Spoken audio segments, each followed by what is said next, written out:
I continue to read the biography of Isaiah Berlin, A Life by Michael Ignatieff. Chapter 12, The Tribe, 1946 to 1948. Akhmatova and the war had changed him. The 37-year-old who returned to Oxford in April 1946 was a more seasoned and accomplished figure than the naive accomplice of a Guy Burgess' transatlantic expedition in June 1940. He had proved himself, and the world's view of him shifted accordingly. The prestige of the Washington dispatches gave him a reputation in Whitehall that percolated through to the upper reaches of London society. Berlin became someone it was credible or amusing to know. Society hostages invited him to dinner.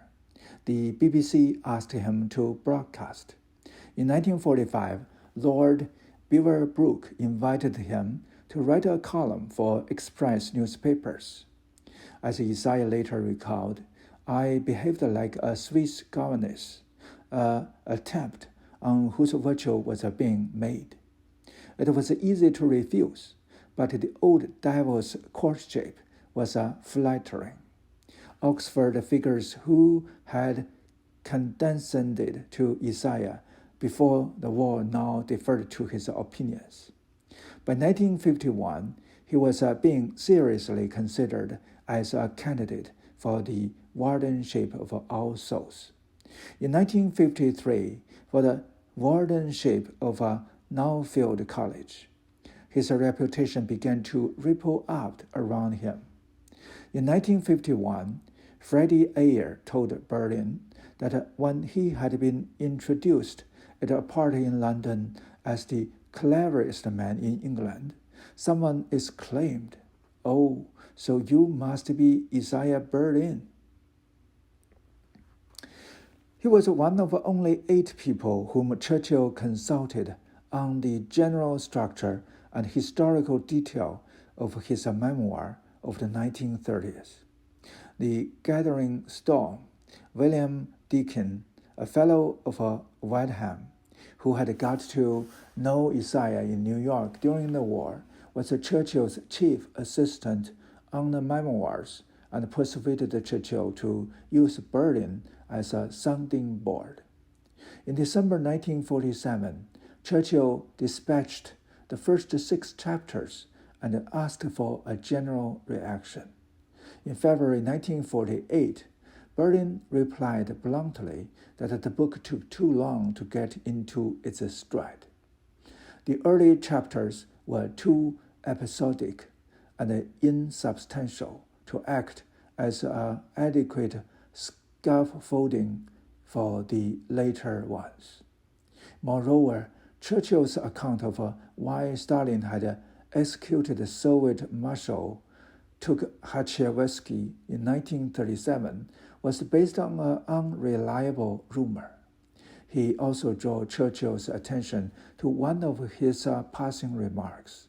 In 1933, he had said that Hitler's hostility to the Jews was unjustified, though if the Jews were acting against their country, they must be put in their place. Such an aside, Berlin observed, was liable to be misconstrued. Churchill took the criticism seriously, revised the manuscript accordingly, and sent Isaiah an honorarium of 200 guineas. Other signs of recognition began to come his way. Foreign Affairs, the journal of the American Foreign Policy Establishment, asked him to contribute, and the 2 articles he wrote for them, one on political ideas in the 20th century and another on Stalin's art of government, made his reputation in America as an expert on Russian affairs. Chatham House and then the Labour, Conservative, and the Liberal Party summer schools asked him to lecture. The Foreign Office sent him reports and memos for Moscow, asking for comments. In the summer of 1947, Oliver Franks asked for Berlin's services at the Paris Conference on the establishment of the Marshall Plan for Europe. At the conference, the Europeans, Isaiah Sardonicoli observed, behaved like lofty and demanding beggars approaching an apprehensive millionaire. Drafting the tortuous language of international compromise did not appeal to him, and after only 2 weeks, he returned to Oxford. If he had changed, so had Oxford. The colleges were flooded with demobilized servicemen taking up their education where they had left off in 1939. At New College, he was soon teaching unheard of 18 hours a week, the history of political thought, a course on the philosophy of Bishop Berkeley, tutorials on epistemology. He was an eccentric teacher, often taking tutorials in pajamas and a dressing gown, or actually in bed. His rooms at New College were dominated by a huge gramophone with an upsized horn, and his mantelpiece contained a diverting range of bric-a-brac, the Austin sign from an Oxford garage. A number of Woolworth's sixpenny toys, a clockwork mouse, and a car, in addition to a piece of a seaside rug in the shape and the colors of a public school tie. A student, Ronald Hope, was reading an essay when he looked up to see Isaiah winding the mechanical mouse and letting it run around the carpet. Another undergraduate, Isabel Roberts, remembers him announcing the essay topic, "There are no such things as natural rights," and then weaving in the direction of his bookshelves. A lot of sawdust written on this topic, a lot of sawdust. Don't read any of it. Go away and think. He didn't bore his students, but they often bored him. At one rather uncharacteristic low ebb in 1946, he wrote that they were dull and polite and spiritless with too much army life. Scores and scores of them cluttering up every available chink of time and space, morning and afternoon and evening. As for his colleagues, apart from Herbert Hart, Stuart Hampshire, and David Cecil, they were all, he said sourly, devoted grey non-entities and hacks. By 1950, he had extricated himself from tutorial teaching at New College and returned to All Souls, in the hope that a monastic retreat would allow him at last to write. Akhmatova had rekindled his intellectual passion for Russia, but in Oxford there were few to share it. Intellectual history fell between stools, neglected by philosophy, history, and politics alike. Stuart Hampshire noticed that Berlin had become a spectator rather than a participant in the circle of academic philosophers, and that he was looking elsewhere for intellectual company. From 1949 onwards, he began regular academic pilgrimages to America, to Harvard, Bryn Mawr, and Princeton, where intellectual history, especially of the Russian 19th century, had an academic standing. Another avenue of escape from Oxford lay in London, where the sacred monsters, the society hostesses took him up.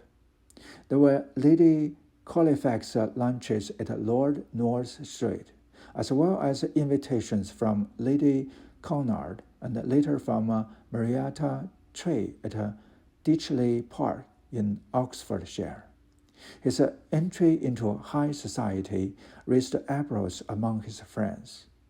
Clarissa Churchill, who went on to marry Anthony Eden, regarded Isaiah's socializing with a perplexed disappointment. He might have become a sage. Instead, she thought he had allowed him to become a salon conversationalist, an intellectual acrobat in a society circus. This reproach had shadowed his reputation, but it relies on a caricature of the austerity with which intellectual life is supposed to be lived. Parties, in fact, were one place where good ideas occurred to him. One of his best thoughts, for example, began its life as a party game. Just before the war, Lord Oxford, a hereditary Catholic peer, then studying classics at Balliol, told Isaiah that he had come across a line from the Greek poet Archilochus. It had all the elegance and mystery of a Japanese haiku. The fox knows many things, but the hedgehog knows one big thing. Isaiah immediately began dividing the great minds of the past into hedgehogs and foxes. Goethe and Pushkin were foxes. Dostoevsky and Tolstoy were hedgehogs. The distinction dramatized the ultimate incompatibility between types of artistic personality and the moralities of creative life.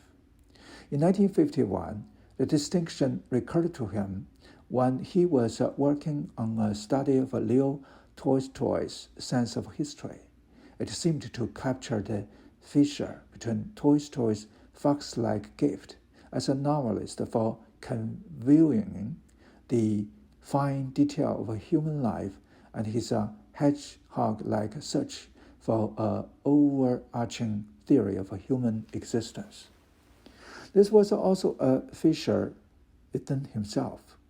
Most of his friends saw him as an arch-fox, nimble, cunning, quick-witted, darting from subject to subject, eluding pursuit. Yet he was also the type of fox who longs to be a hedgehog, to know one thing, to feel one thing more truly than anything else. It would take more than a decade for him to discover what it was. Because his own frivolity and worldliness so often came under attack, a search for a personal intellectual morality became a central feature of his writing. He was looking for a path between heavy-going engagement and Mandarin detachment.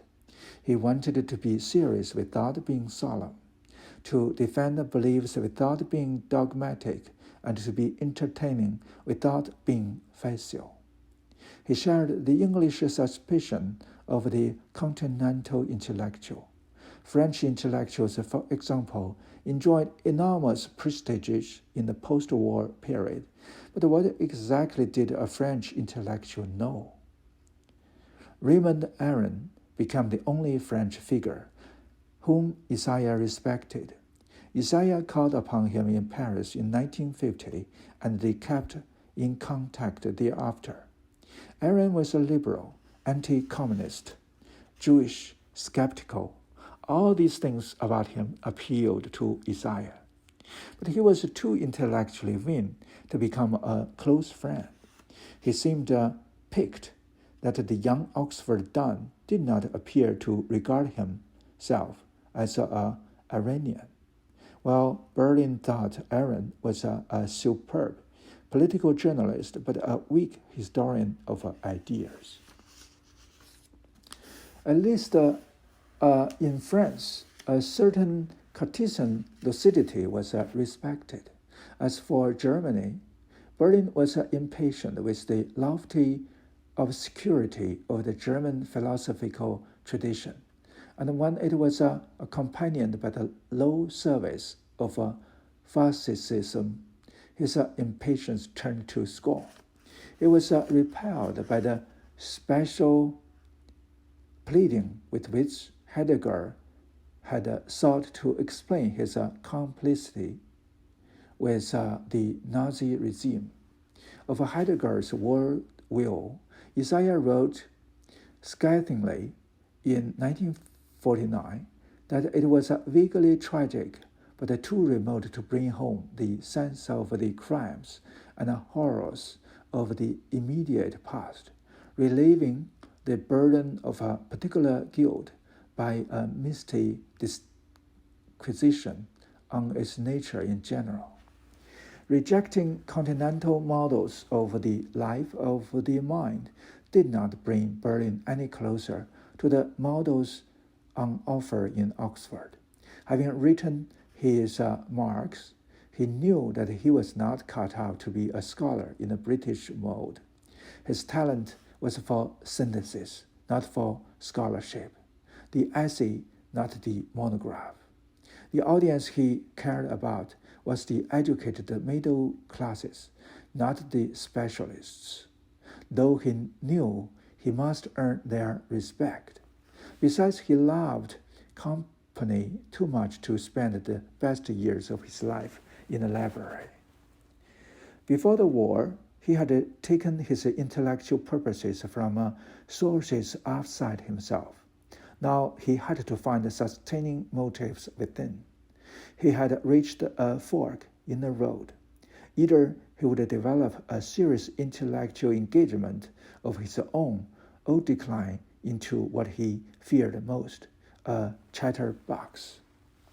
Around him, the best thinkers of his generation were defining themselves. Karl Popper, for example, had spent the war in New Zealand writing The Open Society and Its Enemies. Isaiah was influenced by Popper's impassioned defense of liberal values, but he and Popper were very different. Popper, a skeptical rationalist, Isaiah, a more intuitive thinker, interested, as Popper never was, in inner anguish, personal dilemmas, and the conflict between human values. However different they were, they both took their stand against the Marxist intellectuals. E.H. Carr then embarked on a long history of the Bolshevik Revolution. Isaac Deutscher, the biographer of Trotsky, and Christopher Hill, the historian of the Puritan Revolution, then at Balliol.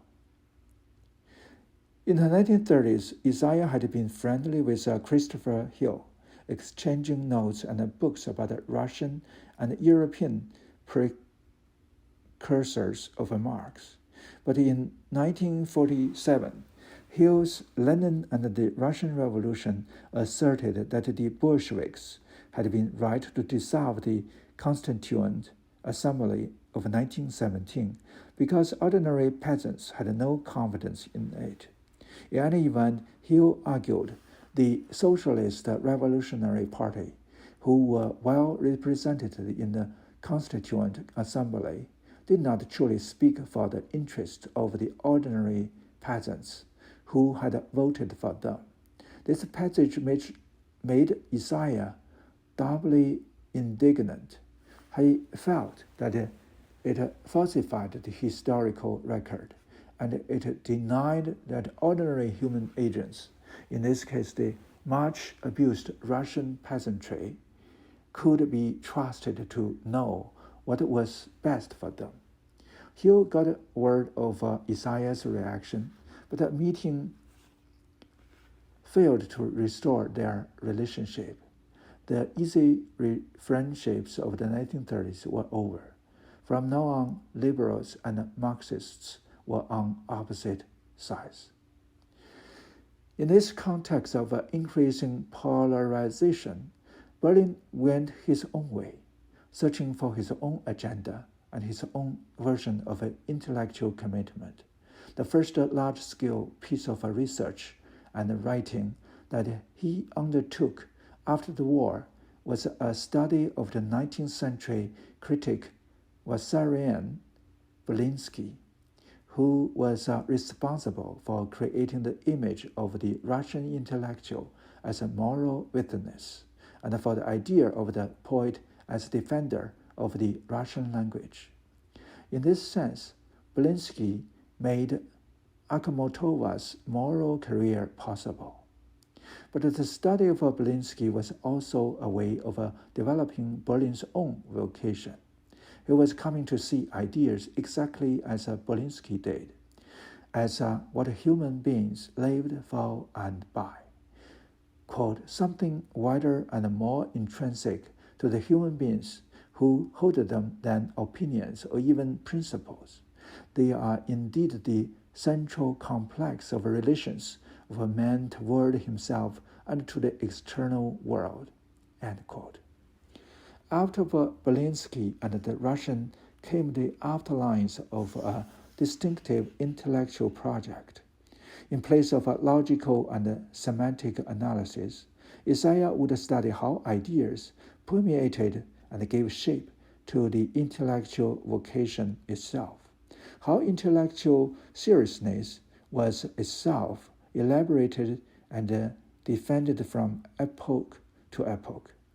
But in making himself the historian of the Russian intellectual vocation, he ended up demonstrating to himself why a much lighter, more ironical, and politically detached style suited his own nature. Belinsky had invented Russian intellectual moral seriousness, but he had also legitimized a certain style of moral fanaticism. Who was to claim Belinsky as his spiritual ancestor but Lenin himself? Compared to this, independent intellectual skepticism of a Berlinian sort had something to be said for it. The problem was that Isaiah hated writing. As he confessed to a friend, spoken words vanish and no responsibility linkers. And one is free from this embarrassing witness of one's momentary states. Writing about taking responsibility, and he avoided responsibility of any kind. He had no children, no dependent, few official duties. He had consciously prolonged his adolescence.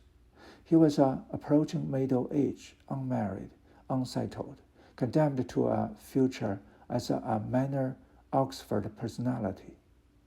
In a letter to a friend, he lamented, quote, I go careering from pillar to post like an American student, perpetually harassed by examinations, perpetually judging and being judged, unable to achieve even a moment of a larger calm. The minimum of a tranquility which all tolerable lives require. I know nothing. I have written nothing. I have not said what I wish to say. I no longer remember what it was I would wish to say. Presently, someone will notice how empty my activity is. The bluff will be called, the game over. On a frantic pace of work and social life brought on one of his periodic collapses, and he had to go into a nursing home for rest.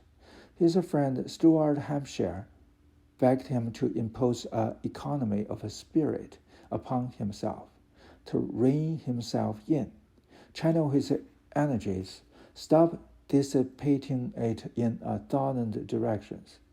Berlin was aware that being an intellectual entertainer for the rich was a trap into which Jews were especially liable to fall. He would have to secure his reputation by more unequivocal means than mere talk. As the exigencies of his situation were borne in upon him, he had a rare but a galling experience of English anti-Semitism.